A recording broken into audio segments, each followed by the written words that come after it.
if you want to succeed on social media, you have to realize that people are not logging onto these platforms to see a great product shot. They want to connect with a piece of content. They want to feel something. The world that we live in today, there's over 1 billion pieces of content uploaded to social media every day. But I'm telling you, if you treat your social media profile like it's your website and just keep posting product shots and discount codes, you will ultimately fail time and time again. Brendan, what are we going to do today? Well, I think we should cover today how anyone can go viral and break that down. What? Because most people think they can't. I'm not sure they can. They can. Anybody can. Well, but does anyone do it? That's the problem. Well, yeah, theoretically, anybody can win the lottery, but only a few people win the lottery. Yeah, but there's an actual method and a madness to the madness. Lottery is just playing the lottery. It's pure luck, but virality can be engineered. Remember what happened last time? We talked about Man on the Street and you went out and did it, and let's talk about it's outperformed your post by like 5 or 10x. Yeah. It's done really well, and it's given me a new avenue to do different things I want to do. Okay, let's talk about Man on the Street. First of all, people don't even know what that is. What is Man on the Street? So Man on the Street is basically as it sounds. You approach a random stranger on a street and you interact with them and a story unfolds. The reason we're talking about Man on the Streets, it's a repeatable structure that has proven to succeed time and time again. Now, the interesting thing about virality and social media, people think it's like this mystery, this brand new thing. But I have a little question for you. When was the Man on the Street first used? What year do you think it was first used? I'm going to say back in the 80s, maybe? 1954 for the first season of The Tonight Show. Oh, okay. It goes back there. And the Man on the Street format is used to generate billions and billions of views. You know, you were on Simon Squibb, that he uses it. Yep. School of Hard Knocks has generated 1 billion views doing it. Like Alex Stemp does it for photography. So that format has been around for decades before social media, and it's used today to have success. Why? Because it's a repeatable structure that's proven to work. It's a storytelling mechanism. And that's why we were talking about that last time. It allows people to engage in this type of structure that's proven to work. Okay, let's break it down for people. Outside of the obvious words, person on the street, man or woman on the street, what are the components that make it work?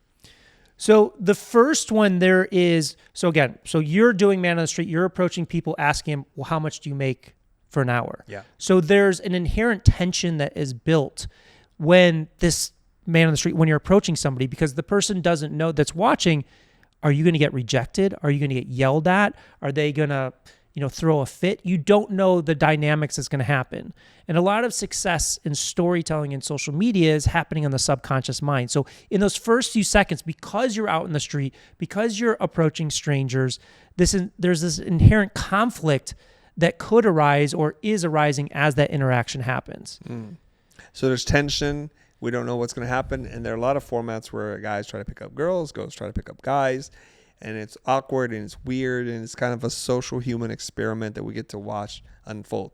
Some of it is really literally random, and some of it is actually pre-programmed or it's been prearranged, especially the ones where they accidentally bump into somebody famous. Like, that's really not going to happen. Just everybody needs to know that. Sorry, spoiler warning here. Okay, so there's some tension, there's some conflict. What else do you need to have for it to work? One of the big elements is the reaction of the person that you're interacting with. You're kind of going on this emotional journey with them and how they're reacting to the story that's being unfolded. So, for example, in your format, you're asking people how much do they make an hour, and through that, you're also educating them and sharing what we call a perspective shift. You're shifting their perspective on how much money they could earn, or a different way of thinking about how much money they could earn. The same thing with Simon Squibb. His is, what is your dream? And he takes the people on this massive perspective shift of thinking about, well, why haven't I pursued this dream? Why haven't I gone in this direction with my life, my career, my business? So it allows that natural kind of moment to happen of seeing that reaction of the person being like, that's interesting. I hadn't thought about it that way. And then also, if you do it correctly, The viewer is going on that emotional journey with you because, again, in your example, you're not just educating the person that you're interviewing, you're educating the viewer on how they can think about what is their worth, how do they value their time, the work that they do. And Simon Squibb's, what is your dream? It's getting people to think differently about how they pursue their dreams, their career goals, and things of that nature. Okay. So you ask the question and then the audience gets to reflect on themselves. I think Simon's question is great because there's so many opportunities. Like, will they take him up on the offer? Will they even talk to him? And why wouldn't they? Because here's a person who's going to help you do your dream. All they have to do is be brave enough to do it. And then there's the part about, will they show up? And did he just waste his money? And what kind of crazy person gives people money to fulfill their own dreams? So there's a lot of things working really well with that. Now, for full disclosure, I've been sitting around thinking I want to do some street stuff because I want to work on my improv, handling situations that I cannot control. You gave me the prompt. The prompt was ask people, how much do you charge an hour? The question for you is, why did you tell me to ask that question? Because your most viral video is about charging for the hour. So that was the first thing that came to mind. In addition, there's a lot of conflict and weight in that question because just asking a random person, like, how much do you get paid an hour? Like, there's an inherent conflict. Like, is that person going to answer? And you can even see it in their facial expressions. Like, why is this person asking that question? Number two is it gives you an amazing opportunity to take people on a journey, to teach them a lesson about valuing themselves, not just valuing their time or how much they charge, but them as an individual person. There's a lot of weight to that specific question that can have a meaningful impact on the viewer. And I think that that's like an important distinction is like, you said, like, can anybody go viral? Well, why do most people not go viral? Why do most people not have success with social media? It's because their purpose is all messed up. Like, what is the main purpose for most people creating content? It's, I want to generate more leads. I want to generate more revenue. I want to sell my product. I want to get them to do something. But the reality is that's a massive disconnect of why people go to social media. People go to social media because they want to build a connection with a person, with a piece of content. They want to go on an emotional journey. So in terms of creating content, you have to separate what your goals are and put yourself in the viewer. You have to think about, what is the actual effect that I want to have on this viewer? What do I want them to feel? What do I want them to think? What do I want them to kind of process through what they're watching? And the moment that you do that, your chances of success increase significantly. And going back to your question, well, why do we ask, how much do you get charged an hour? Because that is taking people on a journey. We want them at the end of that video to the effect to be like, I can see a different way that I can value myself as an individual or value my work in a different way. And that's a really powerful emotion. That's a really powerful perspective shift. Okay. A couple different things. Like you said, I think a lot of people do want to go viral and they go and make content to go and sell more stuff. And I believe you're saying that that's not a great way to use social media because no one's showing up to read your ad. And you're not that creative to make an ad that goes viral. You're not Shy Day. You're not FCB or somebody like that. But I can't tell you how many people I talk to. I'm sure you have a similar challenge working with your clients in your community. That's ultimately what they want to do it for. They want to get more leads. So how do you get them off that mindset? Yeah, so the way that and it is kind of counterintuitive. It's people look at social media as their website, as their profile, as their website, their content posts are their ads. But again, nobody logs onto social media saying, I want to see a great ad.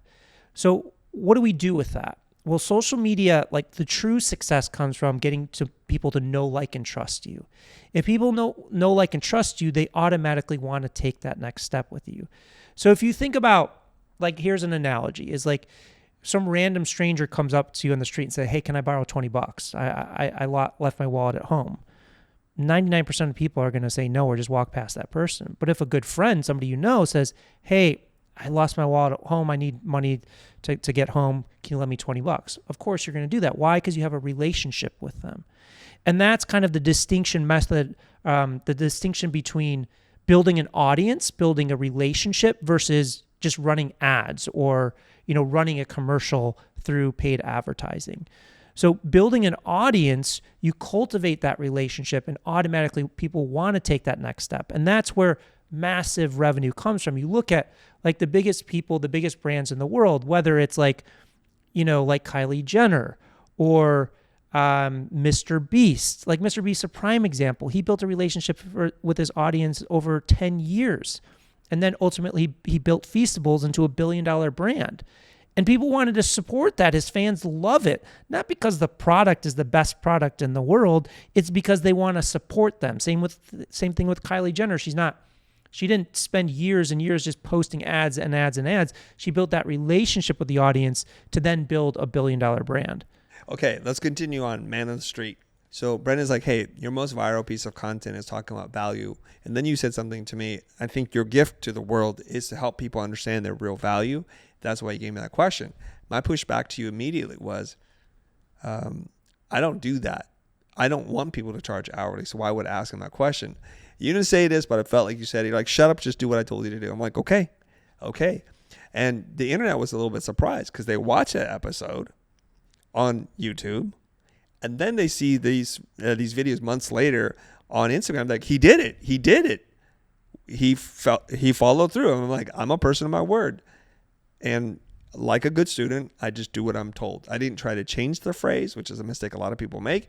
You don't have a coach or somebody who understands this space really well and then only to get their help and then spit on it by not doing it. So I did it, and we posted a couple of videos, and I enjoyed it very much. I felt like it was going to do well, and it did really well. Here's the shocker one. The one that I did with Taki more, because I'm like, hey, I'm doing this thing. Let's try it. And we're both like super weird about it because we know each other and trying not to be all weird, and we do it.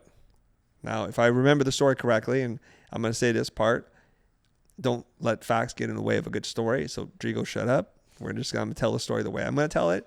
And the way I tell it is, Drigo sends me to cut. He goes, I don't think this is a good cut. What do you want to do with this? I'm like, post it. Who knows? That is our highest performing Man in the Street. I think last time I checked, it was over 800,000 views. I don't even think it was good. And there's so many different weird comments to this about his pants, pyramid schemes, and all kinds of weird stuff. These are the unpredictable responses of humans. And Taki has such a great sense of humor about it. He don't care either. We just put it out there. So why do you think that worked? Well, I think that first off, the awkwardness that you felt probably came off on screen, and that creates tension. You're like, look at the awkwardness. Yeah, the awkwardness creates tension, and it creates like, what is happening here? What is this story? What's unfolding? But also, I think what was his response? Because I remember seeing it, and it was a pretty eye-opening response. I think that there was a big perspective shift that Taki presented, which he always does because he's a great communicator. Yeah. But I think it was, again, that perspective shift of how he views charging per hour was the other element of it. Yeah. But I think that awkwardness, that tension, and also, like you say, the pants, like that's a pattern interrupt, is like people are dressing differently. They're having this conversation about money, like those variables come into play. But the interesting thing is, like, I don't know that humans are that unpredictable. I think they are kind of predictable. I'll bite. What do you mean? Well, again, it's the reason Man on the Street works. So, like, the way that I look at social media is, and spent the past 20 years doing it, is there's these repeatable structures, these repeatable patterns of how you communicate that work time and time again. Man on the Street is just one of them. And I'm not saying to go do Man on the Street. I tried Man on the Street. Right. I was like, it's not the right fit for me. Did we talk about this last time on air? Yeah, I think so. I'll do it again. But yeah, I burned myself out because I'm an introvert. Like, me stopping random people on the street is not a very comfortable thing. And after doing it for like 2.5 hours, like, because you have to go through a lot of people to get the good ones. It's not like every person you stop works. Well, pause. Let's pause right there.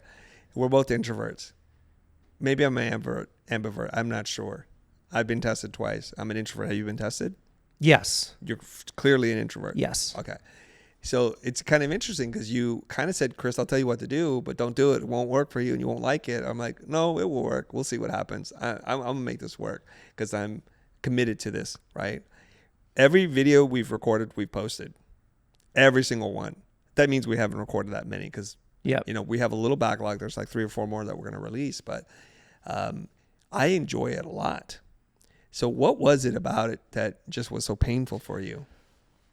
Well, you also did it in a different environment, and I don't know what it was like, but I went on the streets of London.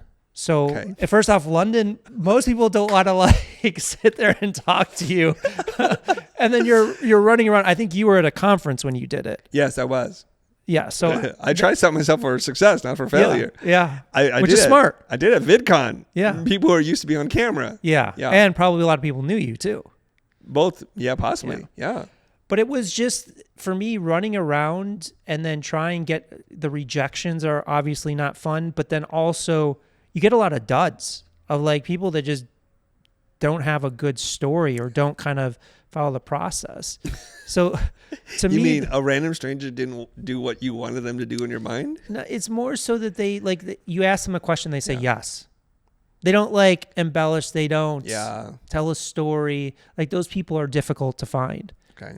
Because I hear even with Simon's team, like they'll go and interview 60 and they'll get like 4 or 5 out of it. Like the hit rate's not super high. Wow. Okay. This is a little bit different. Now, I'm also curious because Americans don't have a sterling reputation around the world, maybe even especially from the Brits. Here's an American walking up to me, blah, blah, blah, social media, like get out my face. Do you think that's part of it? It definitely can be, but London's also a hotbed of different people. It wasn't all British people. Right. But yeah, I'm sure there's some aspect to that, but like just think about when random people approach you, it's just like, what are you doing? Like, because you don't, and that's a part of the tension is you're like, what is the intention here of this person approaching me? You don't know that. Right. But getting back to kind of the predictability nature of it is like, again, Man on the Street's just one. My team and I have analyzed, we spent like 15,000 hours analyzing these communication pattern structures. We call them formats. And we've identified over 500 of them. So there's so many to choose from. But why I think that humans are predictable in nature is a lot of, like, first off, like telling stories. The first story ever told was 50,000 years ago around a campfire. Now, stories started out as a way to, they weren't fairy tales, they're all about survival, what to fear, how to hunt, how to protect each other, things of that nature. And these stories and structures have built everything that we see around us today. It's ingrained in our DNA to connect with a structure that has, a beginning, middle, and an end to it, that has, tension and release of tension, up and down, and things of that nature. So to your original point, like virality is not anybody can do it. Well, if you follow the patterns, if you follow human behavior, human history, and you use these patterns and structures of how you communicate to your advantage, it increases your chances of breaking through by 100x. Yeah. Okay. All right. So at the heart of this is stories. We're both big believers in story and the power of storytelling. Let's tell people a story. Okay. We're telling people philosophy right now and observations, but not necessarily story.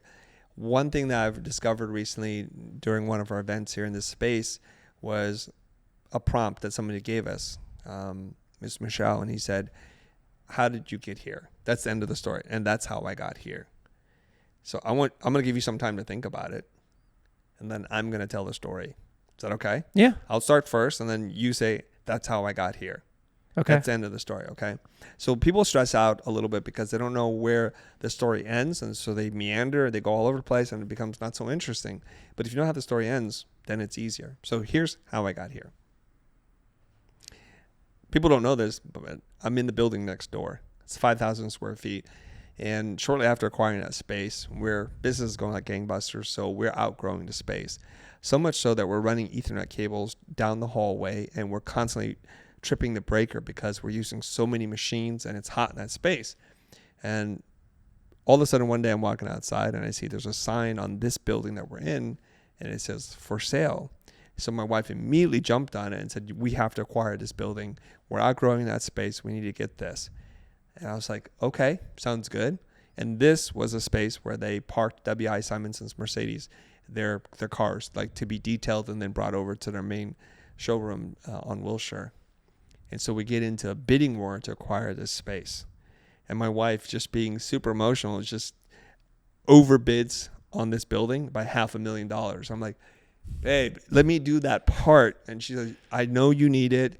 I know you're going to try to like do it the bare amount, but I promise you I'm doing this to protect you so you will not be heartbroken. Lo and behold, we have this space. We spend a year renovating it, $1 million plus to renovate it, and we eventually move in. But this is 2007. So we move from that space into this space. There's not that many of us for a space of this size. This space is about 13,000 square feet. So we a little bit more than doubled the square footage of what we needed.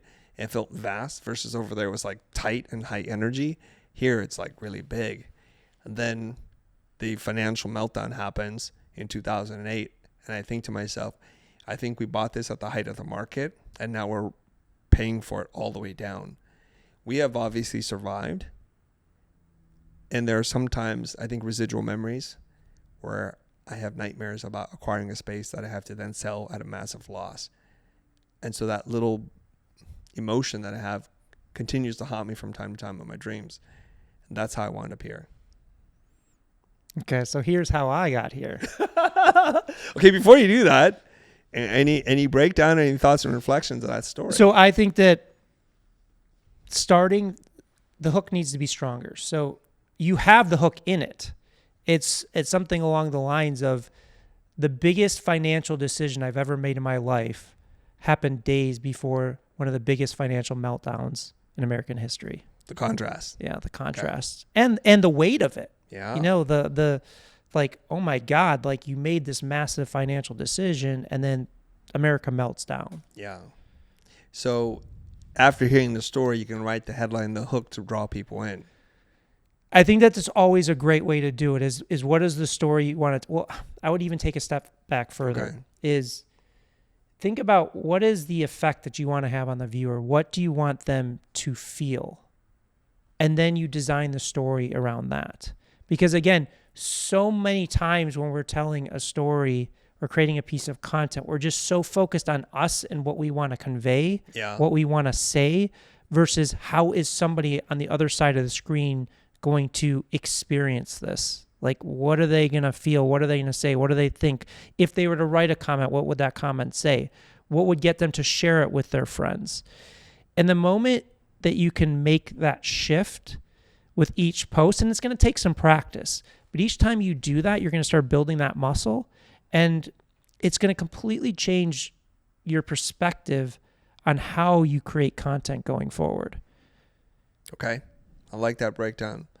So we start with emotion. I feel the exact same way too, by the way. When I write a post, not freestyling it on camera like this, I start with emotion. What is it I'm feeling?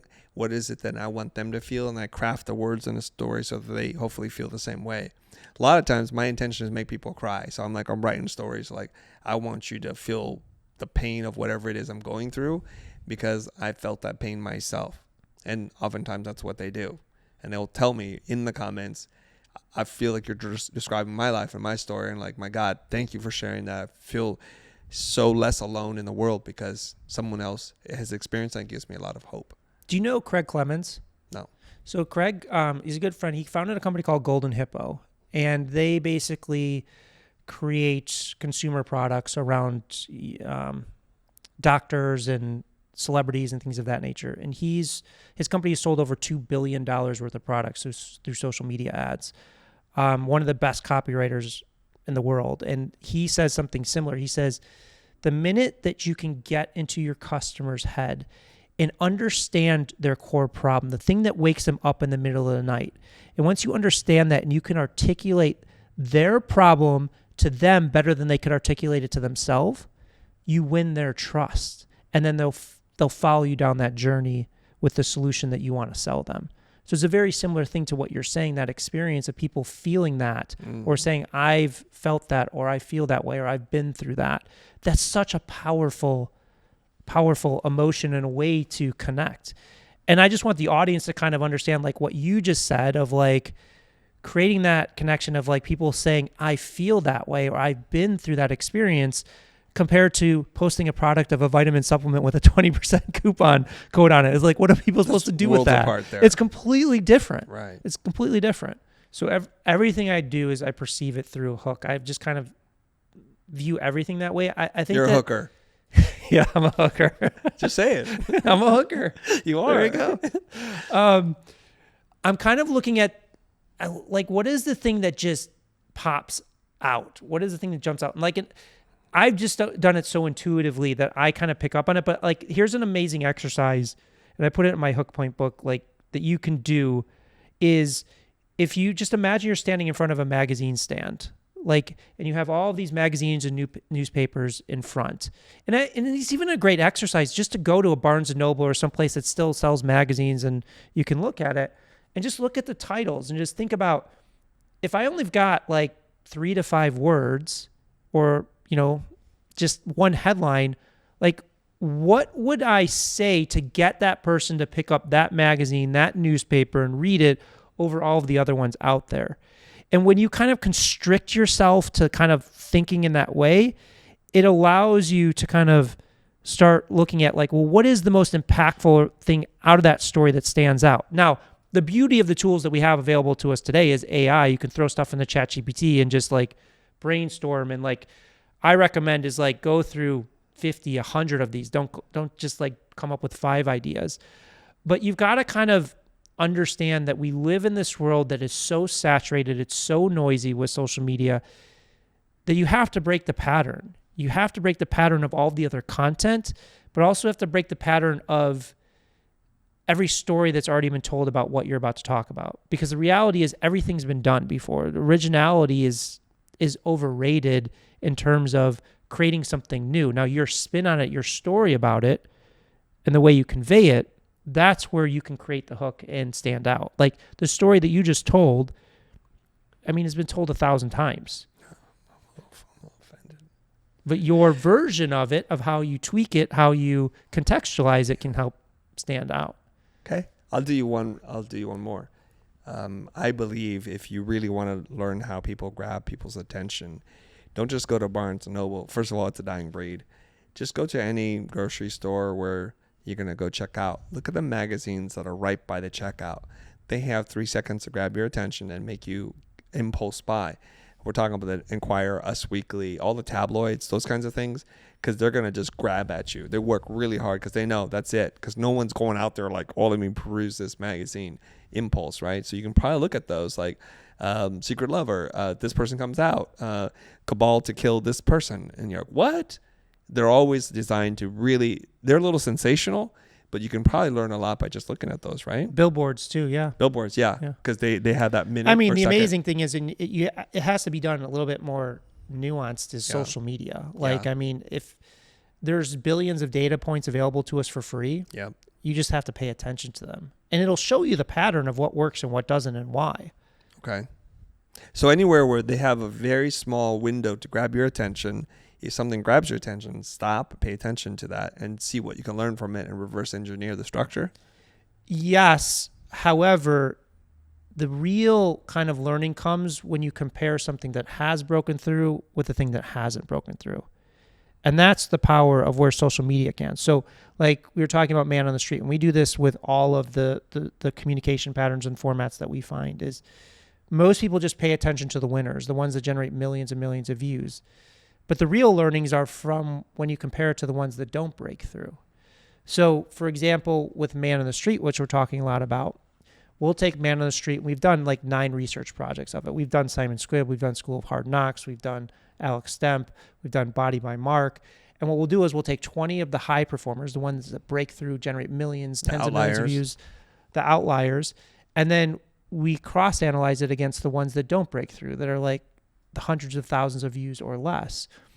And we literally sit there and we take about like 15 to 20 hours to do this, because we don't just look at one high performer, one low performer, but we literally watch all the high performers and then we make hypotheses of like, we think that these are performing because of the way that he approaches the person, or the way that he asks the question, or the question that he asks. And then we see, does it show up in those low performers? If it shows up in that low performer, then that's not the thing that's driving the success. So you have to knock it out. And you have to go back and look, well, what are the elements there that show up in those high performers that don't show up in the ones that underperform? That's where success, that's where the clues come into play. And that's the step that 99% of people don't do, is they'll look at man on the street or other successful people on social media and be like, oh, I see what they're doing. They're just going to go approach a random stranger on the street and interview them.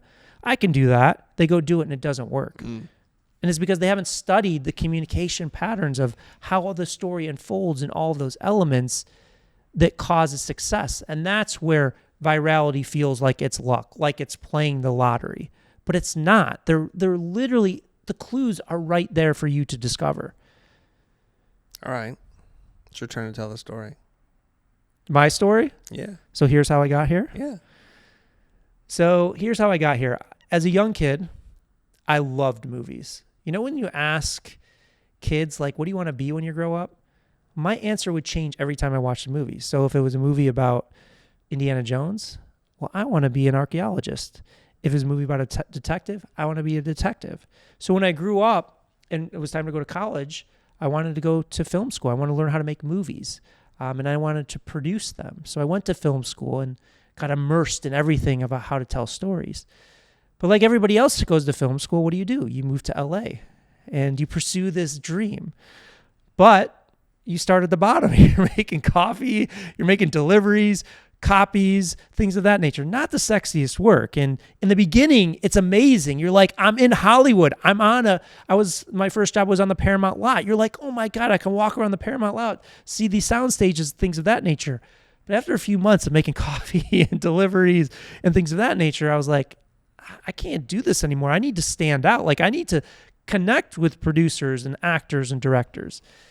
But the problem was when they asked me, why did I move to LA? I would say, well, I want to produce movies. I love movies. And I could see everybody's eyes glaze over because I was just one of a million with the same pipe dream. So I took a step back and I said, I have to find my unique hook point, the hook that's going to get me to stand out. And one of the fascinating things that I saw is every time we finished a movie, there would be a sense of anxiety and stress that would come over the office. Why? Because we were investing tens of millions of dollars into a single piece of content. And then we only had months for hundreds of millions of people around the world to know about this single piece of content in order for it to be successful. You don't have years or decades to build this brand. And this was around 2005, 2006. So social media was starting to come on the scene.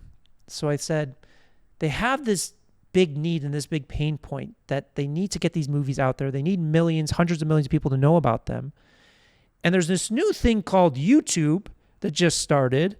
And there's these people in their bedrooms generating tens of millions of views on their content. Well, why don't we go and ask them if they want to interview a movie star or participate in the campaign? So I pitched the head of the studio and he said, you're crazy. This isn't going to work. And I said, well, it's not going to cost us anything. I'll do it for free. And he's like, okay, you can do that. But if you fail, you're going to be stuck making coffee and deliveries for years to come because I won't ever trust you again. So I just went into that process and I just spent, I was up till 3 a.m, like DMing these YouTubers. They weren't called YouTubers anymore or before. They weren't, called influencers. Said, do you want to interview a movie star?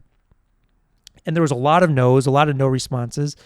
But I got 5 of like the biggest people at the time, like Lisa Nova, who ended up founding Maker Studios, the guy that did the Evolution of Dance video that was like the #1 video in the world at the time on YouTube. And that became the first ever influencer campaign on YouTube, and it made the movie a wild success. It was called Crank by Jason Statham. It tripled its production budget. Jason even invited me to his house to talk about digital strategy.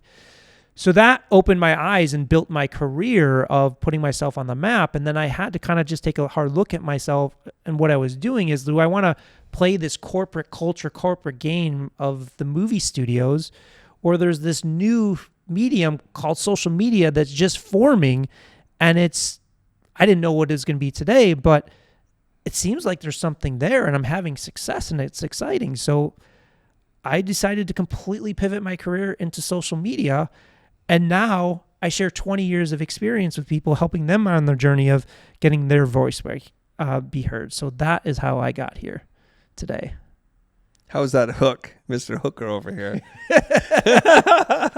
Well, that's the story. That's not necessarily the hook. Right. So what would be the hook for your story? See, it's one thing to tell the story. It's another thing to write the hook before you tell the story. Yeah. I mean, it could be something around how the first ever influencer campaign on YouTube was created. Something I would probably spend 30 minutes to an hour refining that, but something along that angle, especially if it's going to be on YouTube. Yeah. I'm trying to return the favor, but I'm stuck right now. Like, my brain is overtime. Like, no, I got the hook. No, I don't. I got nothing for you. So if you're watching this video, why don't you drop in the comments, what should the hook be for Brendan's story? Well, I want to know what people's stories are. Put the hook for your story. What's your life story? That people should put that in the comments.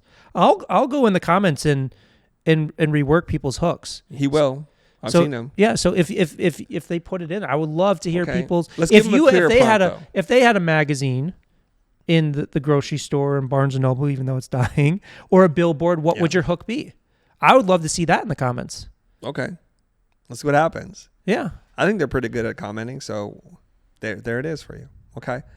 Let's get back to Man on the Street. Let's do it. Okay. I don't know where we left off. So there's some structure, there's some tension. Does there need to be some kind of clear payoff?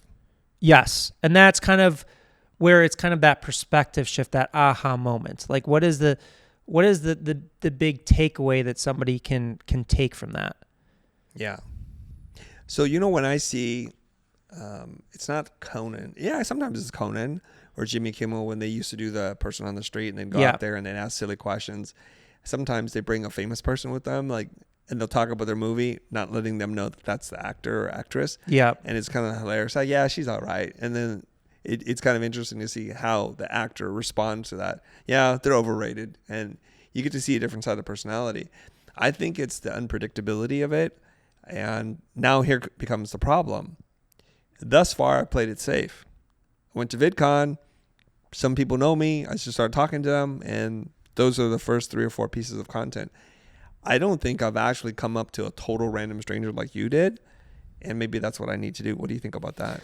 I don't think you need to do it. I think that if you want to do it at events or things of that nature, it can still work.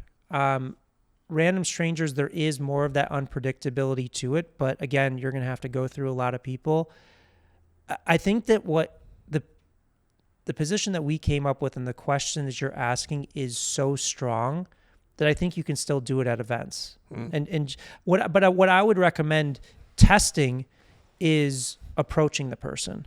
So there's initial movement into the situation versus just starting with the two of you on screen. Even if you know the person knows you're going to come up to them. Because like you said, there's some people, like we have a client that is a chef, and he has to set this up ahead of time because his whole format is he asks people what their favorite meal is, and then he goes home and cooks it and brings it back to them. Mm-hmm. So that has to be scripted. But I would say that initial movement into it of you approaching the person creates even more tension into it. Good. We're about to drop one with some tension right at the front. Yeah. And that's what we're thinking too. Yeah. Yeah. But I wouldn't say that you have to do it because I think your hook is so strong. Like I don't know if you know Rob Moore. He's a big UK influencer, has a big podcast called Disruptors, but he's going to do it. We were talking about it, but his thing is like asking people how much debt they're in. Okay. So like that, again, there's that polarizing, tension building question with it. And when you have that, then it can hold on its own. You don't necessarily have to go into the wild that way. Okay. Something else you mentioned, there's some awkwardness that builds in the watchability, the tension. I'm not saying I'm not awkward, but should I be more awkward? No, you should be authentic.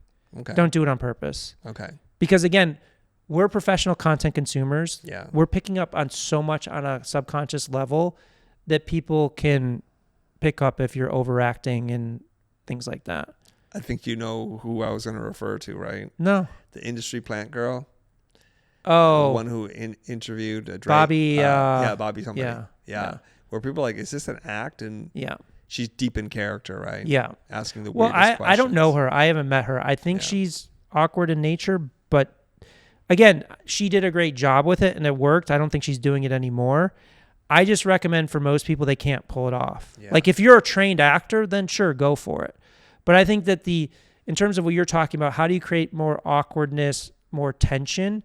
It's going to be how you push people to kind of think differently around how much money or how much they charge per hour or how much they value themselves. It's like Simon Squibb does it. Like, what is your dream? He's pushing like, why aren't you doing this? Why aren't you doing this? Like, you could do this, this, this, and this. He keeps challenging him. That challenge creates that tension and that awkward moment. Yeah. And you could do the same with that. Well, why are you only charging that much? Why are you thinking about that? Like challenging less about the money that they're charging and more about why are you valuing yourself so little? Let's continue down that path. My intention going in was never to convince anybody of anything, just to approach it with a lot of curiosity. So somebody's like, oh, I'm a salary woman. I'm like, that's cool by me. I'm not even challenging them because I talked to Simon about this. He goes, Chris, are you going to educate people? Are you going to do this? I told him, like, I don't think that's my approach because I don't really want to force an agenda on people. Like Simon clearly wants everyone to quit their job, quit school, and start their business. And sometimes they could totally have catastrophic failure. That's not what I'm interested in. It's like, I'm just curious about the person and their take on that idea. So if they're like, I don't charge by the hour, great. Or I charge by the hour, or I think this is a little bit of money or a lot. I just try to like let them say what they want to say. So I definitely don't think you need to push an agenda, but I want to give you kind of a little bit perspective on the difference. Let's look at like School of Hard Knocks and Simon Squibb. So Simon Squibb does exactly that. He asks somebody a question, what is your dream? To direct them with advice on helping them pursue that dream. The School of Hard Knocks approaches very successful people, asks, how did you make your first $1 million? How did you become successful? There is a massive difference in the brand relationship and the brand recognition that Simon has because he's kind of putting his advice, his knowledge into the equation versus the School of Hard Knocks. And this is nothing against School ofArd Knocks. They've done an amazing job. Right? Huh? Is it a young guy? Yeah. Yeah. I think I've seen his content. Yeah. But he's just interviewing them. Right. So he's not inserting himself in He's there. not inserting himself. So there's a ceiling to kind of the brand that can be built with that. Now, he's being successful with his school community and things of that nature.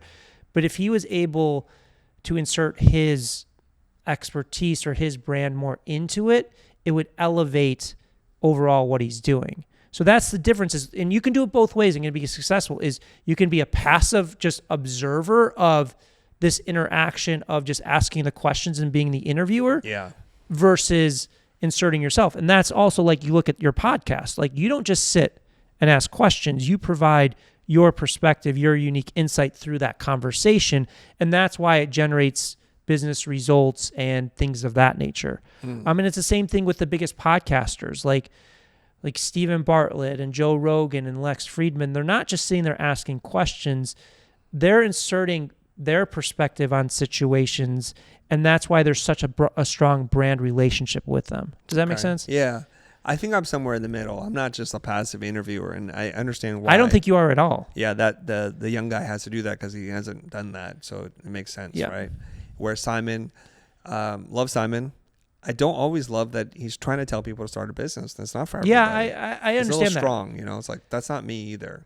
But I understand like the insertion, the connective tissue. If you don't have a voice or a perspective, then it becomes about the other person and you kind of disappear and all that. And I'm not doing that either, I don't think.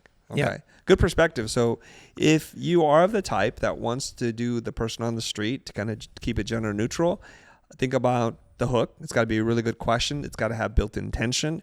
There has to be enough kind of open-endedness to it that we're going to hear different responses. And it's like, Forrest Gump, life's like a box of chocolates. You never know what you're going to get. And then to follow that down whatever rabbit hole and just to make sure that there's a part where the audience can connect with that. There's an emotion and they can reflect on their own lives. What am I worth? Or why aren't I pursuing my dream? And then to kind of, what was the end of it? Like you had already said this, like there needs to be some there needs to be like an aha moment, perspective shift with it. Okay. Yeah. I think one of the other things, and this is not just with Man on the Street, a lot of the things that we're talking about are applied to many different formats. But most people only focus on the initial hook, which is critically important. But a great video usually has 2 or 3 hooks within it, because you need to keep that attention. You need to build that retention with it. It's like, if you look, like I have a friend that's an amazing storyteller, created a really successful ad agency, and he created a deck on Jaws, the story of Jaws, and he plotted how the story goes. And every movie and every great story does this, is you build this tension, like the shark attacks, and then the shark attack's done, and it releases the attention. And then that music comes back, it builds the tension, and then releases the tension. The dynamics of that type of storytelling is what keeps people engaged. Right. And a lot of people, when they hear the word hook, they just think, oh, I just got to hook people in the first 3 seconds. No, you need to hook people throughout the story that you're telling. Yeah. It's like in a lot of episodic television, there are mini cliffhangers to commercial break, Yes. and they've learned how to do that. This happens on any kind of Netflix series, HBO, Apple series, where I already know when the episode's going to end because of the point of highest tension, so that I'm naturally like, I got to watch the next episode. And then these little mini breaks, like, and the name of the father is, and then there's a gunshot, and they're like, we don't know, so we have to know the next They'll end part. with a hook. Yeah, they always do. Same, it happens in news, Yeah. sports commentary. Like if you watch ESPN, they'll do that of, after the break, we're going to cover why LeBron James is, retiring tomorrow. Right. It's like, well, that's a hook that's going into keeping that retention. It's the same thing with social media. Okay. And anything else we need to know about man on the street or person on the street? Again, I think that the big thing is it's a lot more nuanced and detailed than it looks. And 99% of people that will try it will fail, not because it's this like really complex thing, is because they don't sit there and study what's the difference between a high performer and a low performer. If you do that, you will have success with it. Okay. I also think when I look at Simon Squibb, he's kind of like this very friendly, approachable guy who, I don't know if it's true or not, from what I can tell, he's a very genuine, sincere person trying to help people.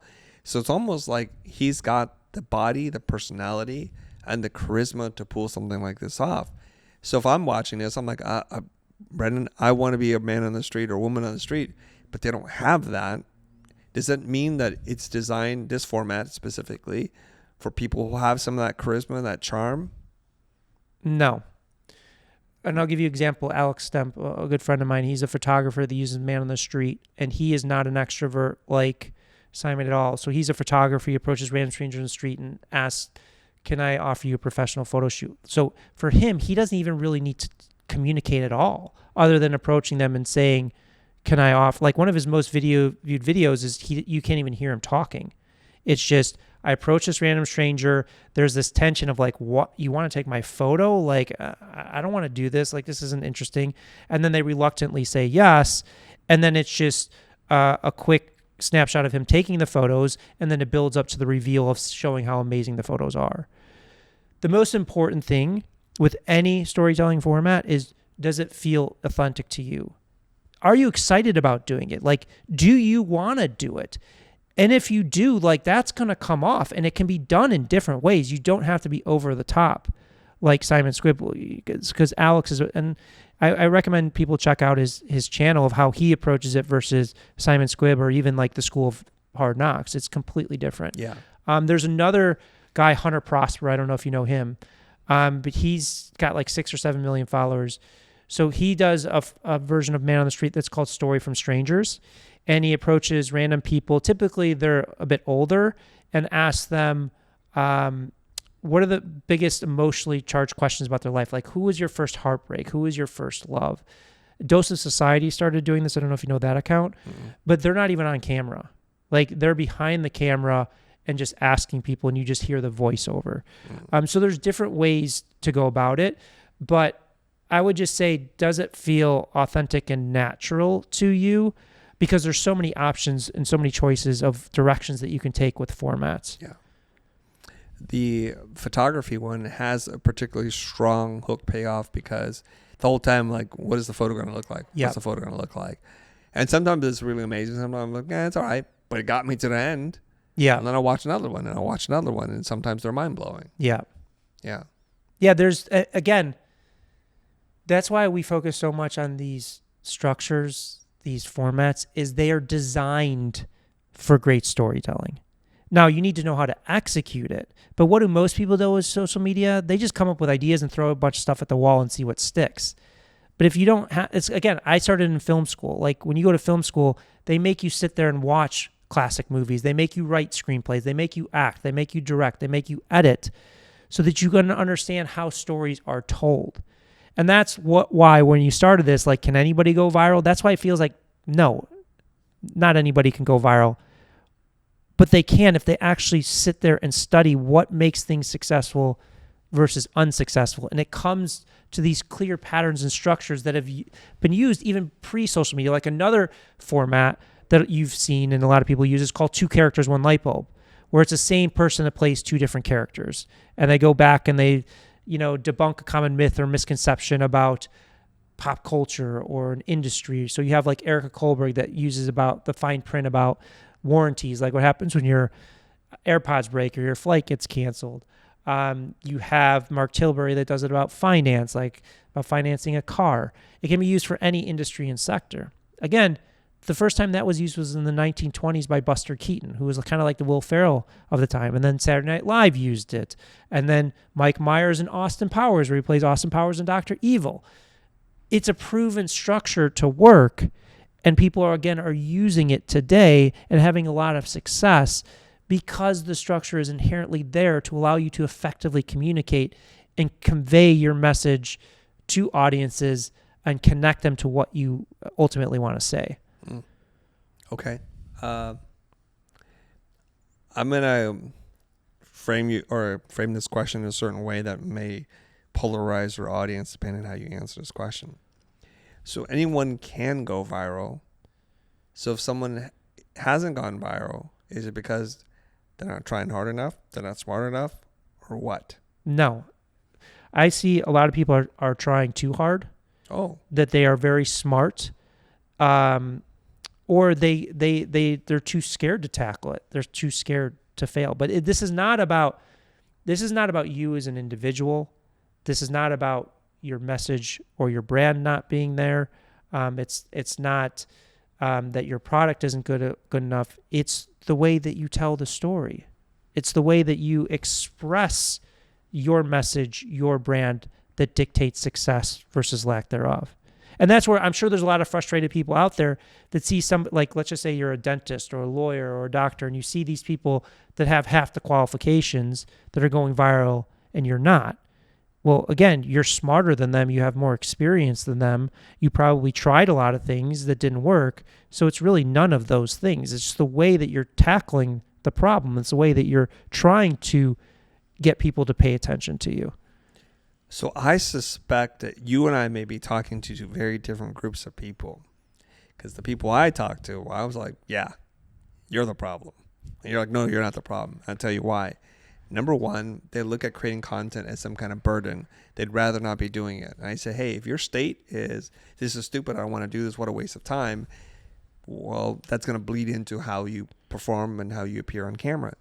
Number 2, a lot of them are into optimization, so they want to record once a month and they just bang out stuff. They could care less what happens, but they want it to magically happen. Number 3, what we've already talked about is they call it social media, but it's just all ads. They're promoting something that's very transparent what's happening. It's all promotion, nonstop promotion. So I think a large portion of society fits in one or all 3 of those categories, and that's why I think their content doesn't cut through. I agree 100% with everything that you just say, and I see a lot of that. Yeah. But you initially asked the question, are they not smart enough? Are they not working hard enough? And my answer would be yes, in the most violent way. But because they don't want to do it. I run into a lot of smart people that say the same thing as you. They just don't have the perspective of what social media is. You know what the biggest detriment of social media is? Is that anybody can pull out a phone, click record, and post. Because it is so easy, people think that they should just get millions of views. Because they took the time to open up their phone and quickly record and post it, they think they deserve millions of views. Now, again, starting in film school, when I started in film school, I was actually cutting film. Like, they make you learn that way. Like, making a movie takes a lot of time, energy, and effort to do it. So there's a little bit more kind of awareness of going in like, hey, this is a lot of work and this is going to take years to master. But social media, the downside, the blessing and the curse is anybody can pull out a phone and if they tell a great story, they can reach millions of people. The downside is it's so easy to do that people just expect the results to be there, if that makes sense. Yeah, it totally does. So when you say there's a lot of people who say what you say, what do you mean when you say that? When I say that? You just told me that just like before you said this. Like, you're like, there's a lot of people who say what you say, Chris, but something like say well, like you just say that one of the things that I say is, okay, what's your expertise? Oh, you're a lawyer. How long did it take you to get good at becoming a lawyer? How long did you have to go to school for? Yeah. Oh, you're a dentist. How long did it take you to go to dentist? You're a designer. How long did it take you to craft that? Now, I'm not saying it's going to take that long, but think about all of the work that went into that. Like, the interesting thing is our most successful clients are people that have had to learn some type of like nuanced skill set, like a leather craftsman, a hand doctor, a dentist, a lawyer, because they kind of have to pay attention to these finite details to be successful in their craft. It's the people that haven't had to go through that. It's just a little bit of struggle for them to wrap their heads around the fact that, no, it's not as easy as you just sit, turn on the camera, press record, and then post. That there's a lot of nuance that goes into it. Now, I'm not saying that it's going to take you 10 years to master it, but you have to at least go into with that mindset, because you're 100% right. If you go in with the wrong mindset to say, I only want to sit down once a month for 2 hours, record content, and do it, or I don't believe social media can grow my business, I don't want to do it. Like, well, that's like anything in life. If you go in with that mindset, you're not going to be successful. Yeah. Okay. I got a question for you. I see your content. I follow you. You do a lot of breakdowns. Yeah. Is that considered storytelling? Yeah. Tell me why. Because you're telling a story of, so a lot of the breakdowns we do is one video went viral, one video did not go viral. So we're telling a story about why this one video got 10 million views and this one video got 1,000 views. So when we say telling a story can be anything. It can be educating. It could be like there's house tours. There's Ryan Serhant and this guy Ennis that go tour like multi-million-dollar houses. Like, that's the story of touring a house. Now, the first person to use that format? Think way back Richard when. Famous. Exactly. Hey, I got one. Finally. So there's another one that is there. So there's many different ways to tell a story. It doesn't have to be a fairy tale like Once Upon a Time with everything. It's just, does it have a beginning, middle, and end to it? Are you actually sharing some information or something that's creating an effect on the viewer through the story that you're telling? Okay, let's talk about Ennis for a second. Yeah. I love to watch beautiful homes from all price points because it allows me to see spaces that I'm a fan of architecture. And we see these videos, and then all of a sudden I start watching this one guy named Ennis. I think he's Turkish. I don't know. Something like that. Somebody told me he's Turkish, but I don't know. Anyway, so Ennis does these tours, and he goes and he does it, to me, very differently than how these other people do it. First of all, he talks to the camera guy, and the camera guy has a personality. He's asking some questions, but he talks about a lot of details about this kind of crystal or book match marble, this and that. And so he's taking something that for most untrained eye would not even be able to pick up. He starts talking about these things and conveniences and floor plans. He does a really good job. I thought if you have a young person, you're a parent, it's a skill. What I would recommend people do is play his video, turn the volume all the way off, and have your young person just try to present. It's a good thing, just develop your communication skills and your presentation skills and get comfortable speaking. So I thought he did a great job. What is your take on Ennis's ability to do these tours? Well, I think there's part of what you're saying. I think that he also does a great job with the hook of the property, selecting the right properties and presenting like houses that you ultimately want to see no matter what your price level is at. And that's, again, I just want to point this out because it's really important of like what you said of like, oh, I don't think social media can grow my business. Like one of the mindset limitations that people have is that was designed pre-social media is designing a niche message for a niche audience. And that just doesn't work with social media because of how the algorithms work and things of that nature. They only care about content they could see to the most amount of people and capture their attention. So in that specific format, and Ryan Serhant, I think, generates more money from it. I don't think Ennis is as big of a real estate agent. I think he's getting paid now a lot of money to do these. Yeah, I don't think videos. He's even a realtor as far as I know, right? Yeah, I think he's making money off of the videos, but like Ryan Yeah. Serhant actually makes money by closing clients. If you think about, I'm going to take you on a tour of a $250 million ranch. Well, who wants to see that? Anybody would want to see that, on top of the billionaires that also would want to see that. And because they're playing the number games with that amazing hook where it's generating millions and millions of views, if less than a fraction of a percent are his core target audience, they ultimately win. Mm-hmm. So there is a big aspect of the storytelling, of his unique aspect of how he's engaging with the cameraman. The way that they actually tour the property is methodical in terms of what rooms do you show first, how do you kind of build the tension throughout of like, again, different hooks of different interesting parts of the property interspersed throughout. And then just, again, choosing the right property and positioning it in the right way. So like Ryan, I don't know Ennis's most viewed videos, but like Ryan, I think his most viewed videos is, let me take you on a tour of a $250 million ranch. Let me take you on a tour of a $7 million closet. Things of that nature that make it more appealing for people to come in. Mm-hmm, mm-hmm. Now, there's another guy, maybe you know him, Arvin Haddad. I don't know him. Oh, okay. What's really interesting is he's the how to buy a mansion guy. And so Arvin Haddad is an LA realtor. So he critiques Ennis's videos. And at first they didn't do really well. And now he's created his own market. So now the videos that he's producing are tens, 20, 100,000 views too. And it's real interesting how he critiques it because he's like, this is all BS. Let me pause the video and he'll talk about it.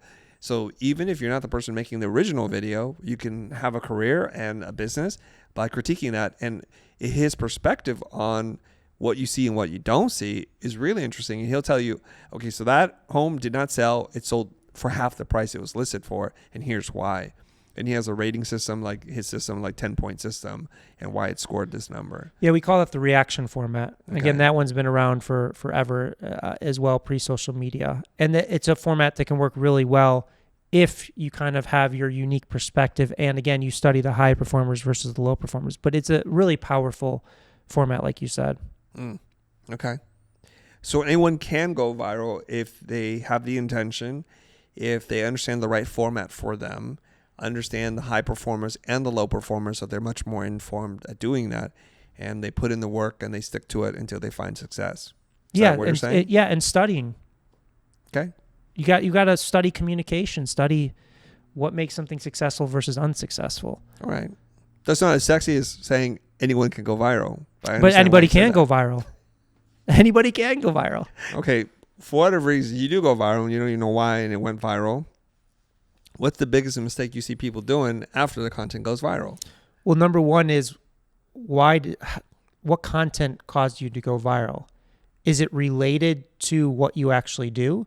Because that's a big misconception that people get caught up in. And the reason people are kind of adverse to going viral, they think, well, I got to do a silly TikTok fancy video. I got to do a prank. I got to show my cute puppy, things of that nature. I never believe in going viral for the sake of going viral. It should be tied to your specific expertise, your domain of what you're sharing, what you sell, your business. Any subject matter can go viral. Taxes, real estate, insurance, nutrition, anything can go viral. So that's number one, is making sure that you're going viral for the right reasons. It's correlated to that. Number two, do you have a solid business foundation under it? Because if you don't have the business foundation on how to capitalize off that attention, then it's not going to mean anything. Meaning, do you have the right product? You know, because that's the big thing, is do you have a product that people want, that is it actually a good product? Number two is like, do you know how to funnel that attention? Do you have landing pages? Do you have email sequences set up? Like, do you have all of these aspects underneath it to capitalize off of that? number three, like this is a question I get asked all the time, is what is the ROI of social media? And the reality is it depends. It depends on how big your vision is, how big your business is. Like, I don't know if you know Michelle Phan, but she had millions of subscribers on YouTube. She's a beauty influencer. OG YouTuber. I think she was the first female to generate 1 million subscribers on YouTube. Oh. But there's a ton of other beauty influencers out there. And instead of saying, I'm just going to take brand deals, she created her own company, Ipsy. She grew to $500 million valuation. While there's other people with the same audience that are making like $100,000, $200,000 a year, which there's nothing wrong with that if that's what you want to do. But the reality is what is the foundational vision that you have for your business and you have for your brand that can capitalize off the attention once you get it? And that's where it's like kind of took a little bit of a dig to like Kylie Jenner, but like, I mean, they took a reality TV show and turned it into $1 billion enterprise. There's plenty of people that have been on reality TV shows that have not done that. Like they knew how to take that attention and build massive brands off the back end of it. Same thing with Mr. Beast. He grew so big, he generates so many views that brands can't afford to pay him the value of the number of views that he created. So what does he do? Well, he creates his own brands and turns them into $1 billion enterprises to keep fueling that larger vision that he has. Yes. My dig was, it's a little easier to be famous when everybody around you is already famous. It's not like she toiled at this. But fame doesn't equate to dollars. No, I know. Just because you're famous doesn't mean you're a billionaire. I agree. Just makes it a lot easier. It's kind of like starting the game on third base. You want to debate this? Well, again, I think social media changed the dynamic of everything. Yeah? You no longer have to rely on a television show or radio show or anything. You can make yourself famous. Yes, you can make yourself famous, but when you're already famous, everything becomes a lot easier. It's still not as easy as you think. No? No. Because if it was that easy, then every celebrity would be a billionaire. I'm not disagreeing with that. I'm just saying, all things being equal, when you're already famous, everything you do is easier. There's no guarantees, but it's just a lot easier. Yeah. It's just like if you're rich, things are a little easier. Just like if you are part of the dominant majority, things are a lot easier. The reason I like to push back on that is I think people use that as an excuse for not taking action. That's why I'm not for that either, by the way. Yeah. But that's why I kind of like resisted a little bit. It's not that it's not true. It's just people like to point at that and say, that person's a billionaire because they're famous, or that person's successful because they're famous, or the reason I'm not successful is because I'm not famous, or I'm not in a movie, I'm not in a television show, and things of that nature, when literally these things that we have in our pocket, there's no excuse. With a phone, like you have no excuse at this point. I'm with you. And that's kind of a defeatist mentality, a victim mindset, but I also have to say there's reality too. Yeah, but you were just talking about the victim mindset before of what you hear with people about social media. They come up with all these excuses for why they're not going to do social media. Oh, yeah. I wasn't, just for clarification. I hear those things a lot too. Yeah, I didn't say that's a victim mindset. I'm like, they're doing all the wrong things, therefore that's not going to work out. And they believe they're doing the right thing or they don't care enough. So I'm like, you just don't want it. That's fine. Yeah. And they're not blaming anybody. I'm like, it just doesn't work for me. I'm like, yeah, it doesn't. Not the way you're doing it. Yeah. There's no guarantees there, right? But like, say, for example, somebody's watching this and... there's also a victim mindset with like, oh, I'm being shadow banned. Or the algorithm's suppressing me on purpose to get me to That boost is posts. like reality distortion. Yeah, you're that good that you're being shadow banned. Yeah. If you didn't do something to violate the terms of service, you're not shadow banned. I'm just going to say your content sucks. Yeah. I'll just say it's stronger, okay? Yeah. But maybe we ended on a hot, spicy note as a cliffhanger to potentially a new conversation, which is this. Somebody's going to be watching this, and they say this all the time, so I'm just going to give voice to them. Sure, it's easy for you guys to say, you're already successful. You're in Los Angeles. Some of us are in a country where they're dropping bombs on our heads right now. I don't even have internet connection, bro. I don't have water. So we have to acknowledge the fundamentals, which is there's a certain amount of privilege that we have. We have infrastructure, we have capital, we have opportunities, we have resources. It does make it easier. Now you're going to argue, and remember, direct all of your attention and comments to Brendan. His name is Brendan Kane. There's different levels to it. If you're saying you don't have an internet connection, well, that's one thing. If you don't have an internet connection, you don't have a way to create content like with a mobile device or things of that nature. Sure, I get that. Clean water, electricity. Well, yeah, I mean but that's 99.9% of people watching this, and 99.9% of people that don't have success on social media don't fall into that bucket. They fall into the lack of success because they just don't learn the principles or seek the guidance for these aspects that we're talking about. So that's kind of like levels to it. And I will say that, like, at this stage, being in LA doesn't help you. Both you and I worked our asses off. How does being in LA help you with social media? Tell me. How does it help you with social media? I know plenty of people in LA that can't figure out social media. That is true. I'll tell you why. When you live in a metropolitan city with a lot of people trying to achieve their dreams, there's an energy here. I can't quantify it like maybe you can. That when you're in a city full of dreamers, and I think who said this? I think Daniel Priestley said this. He goes, America's a very unique place. Or maybe it's Elon Musk. Elon Musk said this, I believe. It was Elon. He says, America is such a unique place that we believe in dreams, that there's plenty of venture capital, and our appetite for risk is really high. As you move away from the coasts and towards the center parts of the country, that appetite changes drastically. People become much more fear-based, limiting mindset, and those kinds of things. Here, I'm like, hey, I need 2 guys to help me crew. First of all, they know how to do it, and they're ready, and they're trying to build their dreams together, and it's a pretty awesome place. And if you need to cast a person to play a certain role, the abundance of the types of people that would show up for your casting call is tremendous. The infrastructure is here. Hollywood is the dream capital, right? The dream makers. This is the dream factory here. Disney's here. The studio execs are here. So if you want to pitch an idea and you want to make something, it's all here. There's a reason why people come here to do this. So counter to that, one, We're talking about social media. All you need is a phone and yourself. Number 2, where is Mr. Beast?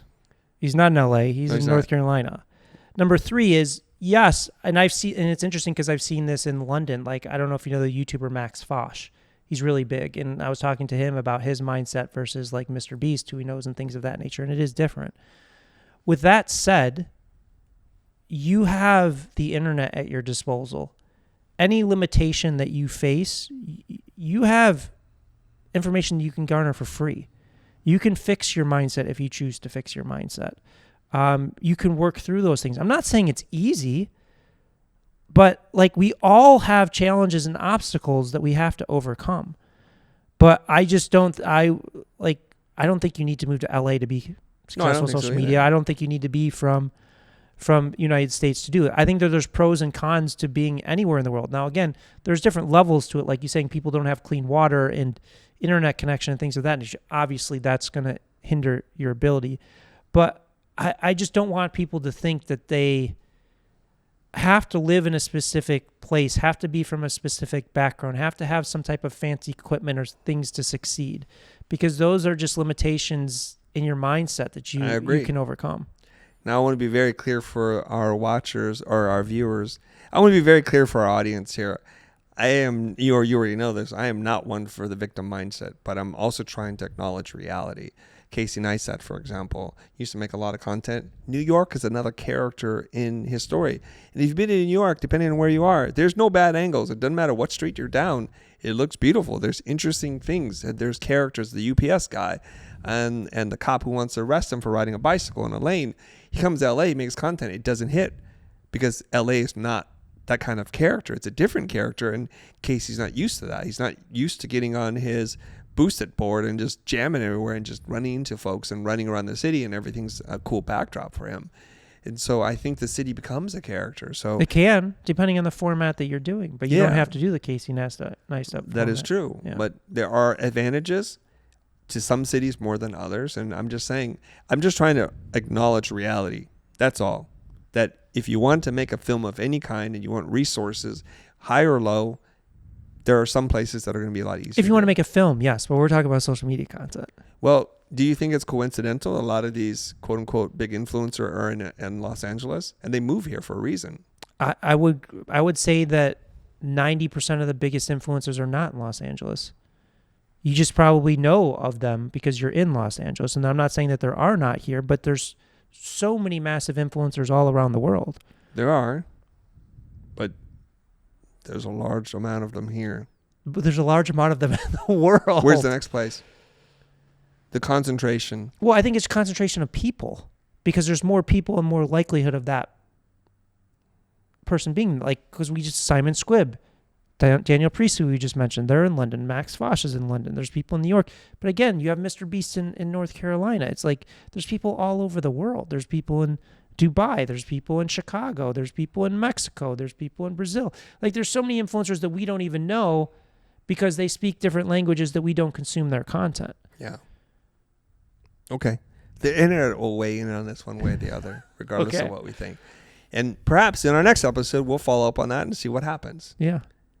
Brendan, thanks for being on the show once again. Thanks for having me. My name is Brendan Kane, and you are listening to The Future.